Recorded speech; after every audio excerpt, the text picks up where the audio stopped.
할렐루야. 그동안 우리 교회는 영상 예배와 병행해서 예배를 드렸습니다.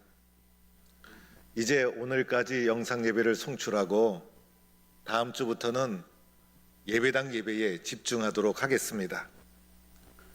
다음 주일은 교회력으로는 성령 강림 주일이고 저희 교회는 회복의 날로 정해서 코로나19 상황으로부터 이제는 좀 더 벗어나서 예배도 회복하고 기도도 회복하고 전도도 회복하고 그리고 건강도 회복하고 사업도 회복하고 이런 회복의 날을 선포하고 또 회복될 줄로 믿고 이제 더 함께 회복의 길로 걸어가고자 합니다. 저는 요즘 우리가 살고 있는 사회와 그리고 교회의 미래에 대해서 많은 생각을 하게 됩니다. 전문가들은 코로나19 이전과 코로나19 이후로 세계가 나눠질 것이다 라고 예측을 합니다. 그만큼 코로나19가 이 세상에 우리 삶 속에 가져오는 변화가 지대하다는 것입니다. 마치 산업혁명처럼 1차 세계대전, 2차 세계대전처럼 코로나19가 우리의 삶에 지대한 영향을 끼치게 될 것이다 라고 예측을 합니다. 코로나19 이후에는 비대면 문화와 온라인 문화가 더 확산되고 강화될 것이다 예측을 합니다. 서로 얼굴과 얼굴을 맞대고 행하는 문화는 크게 위축될 것입니다.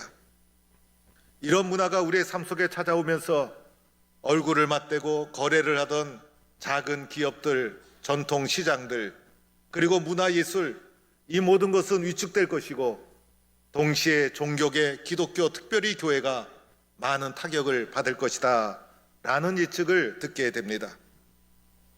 또한 온라인 행사 문화가 뿌리 깊게 더 강화되고 확산될 것이다. 얼굴과 얼굴을 맞대는 실제적인 삶의 현장보다도 가상 공간에서의 삶에 사람들이 시간을 뺏기고 치중하게 됩니다. 인터넷이나 유튜브나 핸드폰만 있으면 외롭지가 않습니다. 모든 문제가 해결되고 하루하루의 삶도 사람 만나지 않아도 해결될 수가 있습니다. 핸드폰을 통해서 물건 사고 식사도 주문을 합니다. 유튜브에 들어가면 내 생각과 같은 사람을 얼마든지 만날 수 있습니다. 옳으냐 그르냐, 거짓이냐 진실이냐, 정의롭느냐 불의하느냐, 이것은 중요하지 않게 됩니다. 내 생각과 같은가 다른가, 내 편인가 내 편이 아닌가, 이런 집단의식이 더 강화되는 세상에 살게 될 것입니다. 교회 공동체는 생각이 다르고 그리고 입장이 다름에도 불구하고 예수 이름으로 모여서 십자가 아래서 서로가 하나 되는 것이 교회 공동체입니다. 이런 과정을 통해서 우리의 허물을 회개하고 용서하고 사랑하고 격려하고 순종하고 이런 인간의 회복의 모습이 교회 공동체 안에 있는데 이런 대면 문화가 취약해질 것이라는 겁니다. 유튜브에 들어가면 다른 사람 용서할 필요도 없어요. 다른 사람을 격려할 필요도 없어요. 용납하고 인내하고 참는 일도 필요가 없습니다. 단지 내가 좋아하는 것만 선택하고 찾아가면 됩니다. 가상공간의 삶에 빠져들면서 현실에서 다른 사람과 소통하고 용서하고 화해하기보다도 도리어 가상공간에 빠짐으로 말미암아 사람과 사람 사이에 단절과 불통이 더 가속화될 것이고 극도의 개인주의 사회가 도래할 것이라는 것이 많은 전문가들의 예측입니다. 이러한 변화는 우리의 삶을 더 이기적으로 만들 것이고 우리의 삶을 더 세속화시킬 것입니다. 그래서 이 세상의 문화가 성도들의 삶에 물들어 오기 시작하면서 성도들도 이기적인 신앙인, 개인적인 신앙인을 양산하게 될 것이고 나만을 소중하게 생각하게 될 것이고 성도들의 삶이 세속화에 점점 물들어 갈 것이고 주의를 생명처럼 여기고 주의를 생명처럼 여기며 섬겼던 아름다운 헌신의 신앙은 점점 약해질 것이다 라고 예측을 하게 됩니다. 이것은 결국 나를 회복시키는 것이 아니라 우리를 위기로 몰아넣고 우리의 삶을 공동체를 파멸로 이끌어갈 것입니다. 우리 앞에 놓이는 이런 비성경적인 위기, 우리 앞에 쓰나비처럼 밀려오는 이 비성경적인 위기 앞에 우리는 어떻게 이겨 나가야 될 것인가? 오늘 이 세상은 우리를 이러한 위기로 몰아가고 있다는 것입니다. 예수님의 제자 중에 가장 유명한 제자가 바로 사도 베드로입니다. 이 베드로가 남긴 서신 중에 유일한 것이 베드로 전후서입니다. 그의 명성에 비하여 남긴 글이 딱 하나 베드로 전후서 적다는 것을 알게 됩니다. 베드로 서신과 비교되는 것이 바울 서신이죠. 바울 서신은 대부분 뚜렷한 수신자가 정해져 있습니다. 로마서 하면 로마에 있는 교회에 보낸 편지, 고린도전서 하면 고린도에 있는 교회에 보낸 편지, 에베소서 하면 에베소 지역에 있는 교회와 성도들에게 보낸 편지로 받는 수신자가 정확하게 지명과 함께 기록되어 있습니다. 그런데 베드로가 보낸 베드로 전후서 수신자 중심이 아니라 발신자 중심으로 이름이 쓰여져 있습니다. 유명한 사도 베드로의 이름으로, 가장 권세 있는 사도 베드로의 이름으로, 발신자 이름으로 베드로 전후서가 명해져 있다는 것입니다. 이것은 무엇을 우리에게 말해주고 있는 것일까? 베드로 전후서는 특별한 지역에 있는 특별한 교회에 보낸 편지가 아니라는 것입니다. 어느 곳에 살든지 무엇을 하든지 관계없이, 그 사람이 어떤 상황에 처했든지 관계없이 그리스도인이라면, 예수 믿는 사람이라면 모든 사람에게 해당되는 일반적인 교훈, 공통적인 교훈, 모든 사람이 상황과 지역과 관계없이 순종해야 될 말씀을 베드로의 이름으로 우리에게 전해주고 있다는 것입니다. 그래서 오늘 이 말씀은 시대를 초월해서 그리스도인이라면 우리 모두가 수용해야 합니다. 그리스도인이라면, 예수 믿는 사람이라면 어떤 상황에 처했던지 간에 모두가 일반적으로 받아들여야 될 삶의 원리가 이 상황, 이 말씀 속에 쓰여져 있다는 것입니다. 오늘 베드로 전후서에서 특별히 강조하는 것은 고난의 문제, 우리 앞에 닥친 고난의 문제를 어떻게 그리스도인들은 대처해 나갈 것인가, 고난의 문제를 다루고 있는 것입니다. 코로나19가 한참 유행한 지난 4월 달에 우리 교회는 화단의 꽃이 활짝 피었어요. 봄이 되면 우리 교회 화단의 꽃이 얼마나 아름다운지, 많은 성도들이 이 꽃을 보았으면 얼마나 좋았을까. 아쉬운 마음에 화단의 꽃을 사진으로 찍어서 페이스북에 제가 올렸습니다. 그리고 제목을 이렇게 달았습니다. 이제는 꽃길만 걷고 싶습니다. 이렇게 제목을 달았더니 그 페이스북을 보고 여러 성도들이 댓글을 올려주셨어요. 어떤 분은 목사님 함께 동행하고 싶어요. 목사님 아쉽지만 올해의 꽃길은 내년에 걸어야 될 것 같아요. 또 어떤 분은 꽃길 함께 갑시다. 또 어떤 분은 목사님을 만나는 사람마다 꽃길을 걷게 될 거예요. 여러 가지 꽃길에 대해서 댓글을 달아주셨어요. 우리들은 편안한 길, 꽃길을 걷고 싶지만은 우리의 현실은 그렇지가 않아요. 초대교회 성도들도 수많은 고난을 겪으며 믿음을 지켜왔어요. 오늘 우리도 수많은 밀려오는 위기 속에 믿음의 길을 걸어가고 있습니다. 기독교 자체가 십자가의 종교, 고난의 종교예요. 예수 믿고 기독교 신앙을 가지게 되면 고난이 사라지는 것이 아니라 기독교 자체가 고난의 종교요, 고난을 통과한 종교요, 고난을 승리한 종교요, 우리의 신앙 자체가 고난의 종교라는 것입니다. 오늘 말씀에서 초대교회가 당한 시험을 4장과 5장에서 크게 두 가지로 말씀하고 있습니다. 먼저는 4장에는 불시험, 초대교회 성도들이 겪었던 시험, 불같은 시험을 그들이 겪었다는 것입니다. 5장에서는 그들이 겪은 시험을 대적마귀가 우는 사자같이 두루다니며 산길자를 찾는 시험, 이 두 가지 시험을 초대교회 성도들이 겪었던 시험의 모습으로 우리에게 설명해 주고 있어요. 먼저는 4장에 나오는 불같은 시험을 만났을 때 우리는 어떻게 해야 될까? 당시 초대교회 성도들이 이와 같은 시험을 만났어요. 예수 믿는다는 이름으로 불에 태워지고 화형을 당하고, 그래서 불같은 시험 앞에 성도들이 노출되어 있었던 것이 초대교회 상황이었습니다. 이런 시험이 우리 앞에 닥쳐온다면 우리는 어떻게 해야 될까? 오늘 불같은 시험 앞에서 첫 번째로는 연단으로 받아들이라는 것입니다. 나를 연단하려고 오는 시험이라는 것입니다. 불같은 시험은 나를 연단하고 나를 단련시키는 것입니다. 이렇게 우리는 시험을 받아들여야 된다는 것입니다. 마치 담금질을 하듯이 뜨거운 물에 넣고 두들기고 찬물에 집어넣고 또다시 뜨거운 물에 넣고 그리고 두들기고 찬물에 집어넣고, 그래서 단단한 철을 만들기 위해서 단련하고 연단하는 것이다. 이렇게 우리는 받아들여야 한다는 것입니다. 믿음의 길을 걸어가다가 불같은 시험이 우리의 삶 속에 찾아왔을 때 모든 그리스도인들이 보편적으로 일반적으로 받아들여야 될 불같은 시험 앞에서의 자세 첫 번째가 연단으로 받아들여야 한다는 것입니다. 두 번째는 이상하게 여기지 말아야 한다는 것입니다. 오늘 베드로전서 4장 12절 이상한 일 당하는 것으로 이상히 여기지 말라 이렇게 말씀하고 있어요. 당연한 것으로 정상적인 것으로 받아들이라는 것입니다. 내가 교회를 잘 나갔는데, 내가 예수를 열심히 믿었는데 어떻게 나한테 이런 일이 일어날 수 있을까?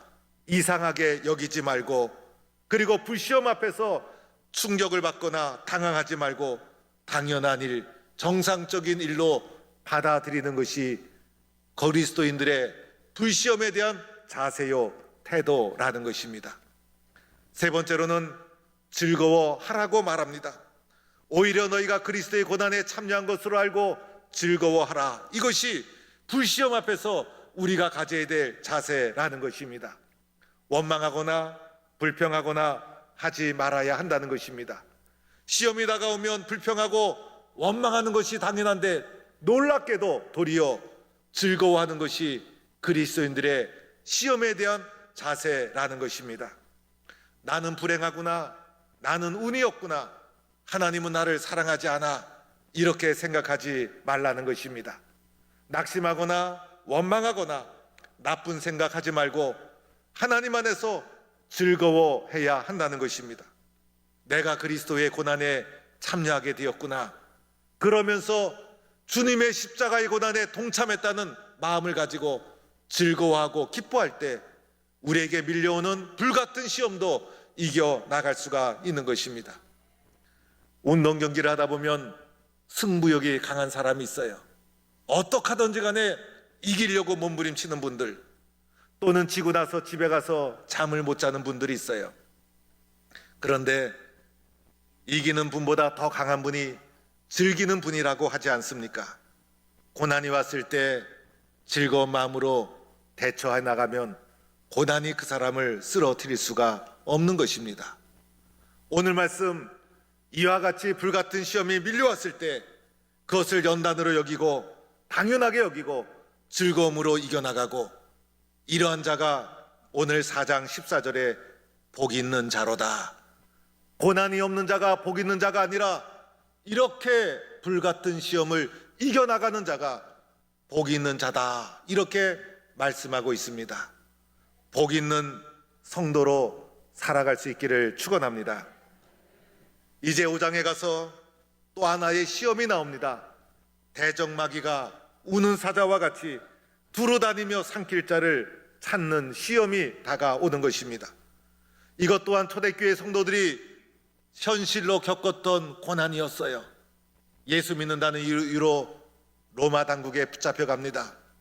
황제를 숭배하는 자들 가운데, 그리고 원형 경기장 가운데 끌려가서 사자밥이 됩니다.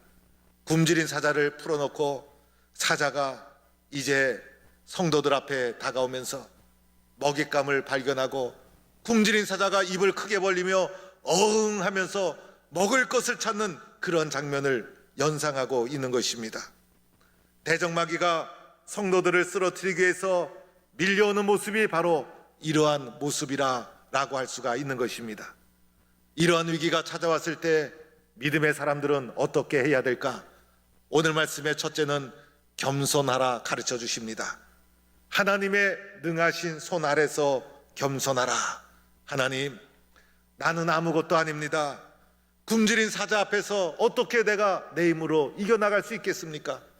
코로나19와 같은 거센 물결이 우리의 삶 속에 찾아왔을 때 어떻게 나의 능력으로 이겨나갈 수 있겠습니까?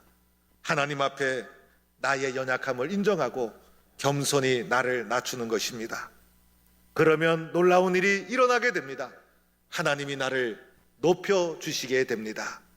그래서 이러한 고난이 밀려왔을 때 내가 선택해야 될 소중한 자세, 시험 앞에서 겸손하라, 이렇게 말씀합니다. 요즘 사람들은 겸손을 잃어버렸어요. 겸손을 모르는 시대에 우리는 살아가고 있어요. 모든 사람은 어떻게 하면 나를 높일 수 있을까? 어떻게 하면 나를 드러낼 수 있을까? 그래서 오늘 이 시대를 자기 PR 시대라고 합니다. PR이라는 것은 얼마 전만 해도 피할 것은 피하고 알릴 것은 알린다라는 뜻으로 PR 이랬는데, 요즘 PR은 피 터지게 알린다, 이런 뜻을 가지고 있다고 합니다. 마스크를 쓰고 있으니 듣는지 안 듣는지 잘 모르겠어요. 내가 나를 높이면 오래가지도 않고 높이 올라가지도 않아요. 그러나 내가 겸손히 낮아졌을 때 하나님이 나를 높이니 그 하나님이 나를 높여 주시도록 하나님 앞에 겸손하게 낮아지는 것이 시험을 대하는 나의 태도여야 하는 것입니다. 두 번째는 오는 사자와 같은 시험 앞에서 염려를 다 맡겨라. 얼마나 염려가 많아요. 얼마나 두려웠겠어요. 그러나 기도로 맡기고 믿음으로 맡기고 찬송으로 맡기고 주님 앞에 맡기는 것이, 주님 앞에 맡기는 것이 세상의 시험을 이기는 길이라는 것입니다. 내가 내 힘으로 하면 쓰러지고 넘어집니다. 염려로부터 벗어날 수가 없어요. 그러나 기도와 믿음으로 맡길 때 하나님이 도와주시는 것입니다. 세 번째는 믿음으로 대적하라. 내가 그 고난과 시험을 피하지 말고 그 믿음으로 대적하라. 그리하여 오늘 5장 9절에도 너희는 믿음을 굳건하게 하여 그를 대적하라. 대적하라는 것은 하나님을 의지하라는 거예요. 하나님을 더 믿음으로 의지하고 하나님을 더 믿음으로 붙잡을 때 그것이 곧 우리에게 밀려오는 우는 사자와 같은 시련을 대적하는 길이 된다는 것입니다. 사랑하는 성도 여러분, 베드로 사도가 왜 이렇게 모든 성도들을 대상으로, 일반적인 성도들을 대상으로 이렇게 고난과 시련을 주제로 우리에게 권면을 하고 있는 것일까?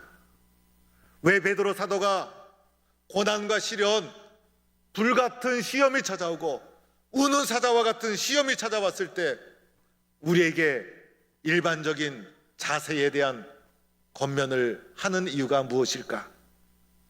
그것은 그리스도인들은 과정이 중요하기 때문인 것입니다. 그리스도인들은 과정이 중요한 거예요. 그리스도인들은 태도와 자세가 중요한 거예요. 어떤 경기를 하더라도 반칙으로 이겨서 승리하면 의미가 없는 것입니다. 거짓과 속임수로 승리하면 무슨 소용이 있겠어요? 수단과 방법을 가리지 않고 행하는 것은 세상의 방법인 거예요. 그리스도인들은 과정이 정당해야 된다. 과정이 올바라야 한다. 그래서 과정이 중요하기 때문에 불같은 시험이 몰려왔을 때 어떤 태도와 자세를 가지고 과정을 선택하느냐를 말해주고 있는 것입니다. 이 과정 속에 시험의 크기를 언급하지 않아요. 오늘 말씀 중에 가장 큰 시험, 불같은 시험, 우는 사자와 같은 가장 큰 시험을 전제하고 있어요. 내가 겪는 시험을 다른 사람과 비교를 하도록 하지 않습니다. 시간이 해결해 줄 것이라고 주저앉아서도 안 된다는 것입니다. 낙심하거나 원망하거나 포기해서도 안 된다는 것입니다. 우리에게 불같은 시험이 다가왔을 때 어떤 과정을 선택하느냐, 어떤 과정을 통해서 이 시험을 이겨나가는가, 그것을 베드로는 성경을 통해 말해주고 있는 것입니다. 불같은 시험이 다가왔을 때 나를 더 연단하시는 하나님의 은혜이구나. 이것을 당연하게 받아들이면서 즐거워하고 기뻐하는 과정을 통해서 불같은 시험을 이겨나갑니다. 대적마귀가 우는 사자와 같이 산길자를 찾는 이런 시험이 우리 가운데 닥쳐왔을 때 하나님 앞에서 겸손하게 나를 낮춥니다. 그리고 걱정과 염려를 주님께 다 맡깁니다. 마음이 약해지지 않고 믿음으로 대적합니다. 이것이 우리가 선택해야 될 과정이요 태도인 것입니다. 이것이 너무나 중요하기 때문에 우리에게 과정의 소중함을 말해주고 있는 것입니다. 예수님도 고난이 닥쳐왔을 때 정확한 태도와 가정을 밟지 않았습니까? 예수님을 본받아 우리도 고난이 밀려왔을 때 어떠한 과정을 거쳐야 할 것인가? 과정의 소중함을 우리에게 말해주고 있는 것입니다. 그 결과 마침내 어떠한 결과가 주어질까? 마지막 5장 10절에 보니 친히 온전하게 하시며 굳건하게 하시며 강하게 하시며 터를 견고하게 하시리라. 이런 축복과 결과를 누리는 성도가 될 수 있기를 축원합니다. 믿음의 사람은 시험을 이기는 과정도 정당해야 합니다. 시험을 이겨나가는 과정도 성경적이어야 합니다. 불같은 시험이 닥쳐오더라도, 우는 사자와 같은 시련이 우리 가운데 찾아오더라도 그 과정도 성경적이고 정당하게 이겨나갈 때 이 시험을 통해서 하나님은 나를 더 온전하게 만들어주시고 굳건하게 세워주시고 강하게 다듬어주시고 견고하게 만들어주는 회복의 역사가 일어나게 될 줄로 믿습니다. 오늘 우리는 주님 앞에 이렇게 다짐해야 합니다. 하나님, 불같은 시험이 밀려올지라도 낙심하지 않겠습니다. 원망하지 않겠습니다. 포기하지 않겠습니다. 도리어 주님을 바라보며 나를 단련시키는 하나님의 훈련이다. 기쁨으로 받아들이겠습니다. 겸손하게 모든 염려를 하나님께 맡기겠습니다. 믿음으로 포기하지 않고 주님을 더 의지하겠습니다. 이렇게 우리 앞에 밀려오는 불같은 시험과 우는 사자와 같은 시험을 이겨나가 마침내 승리하는 성도가 되기를 주의 이름으로 간절히 축원합니다.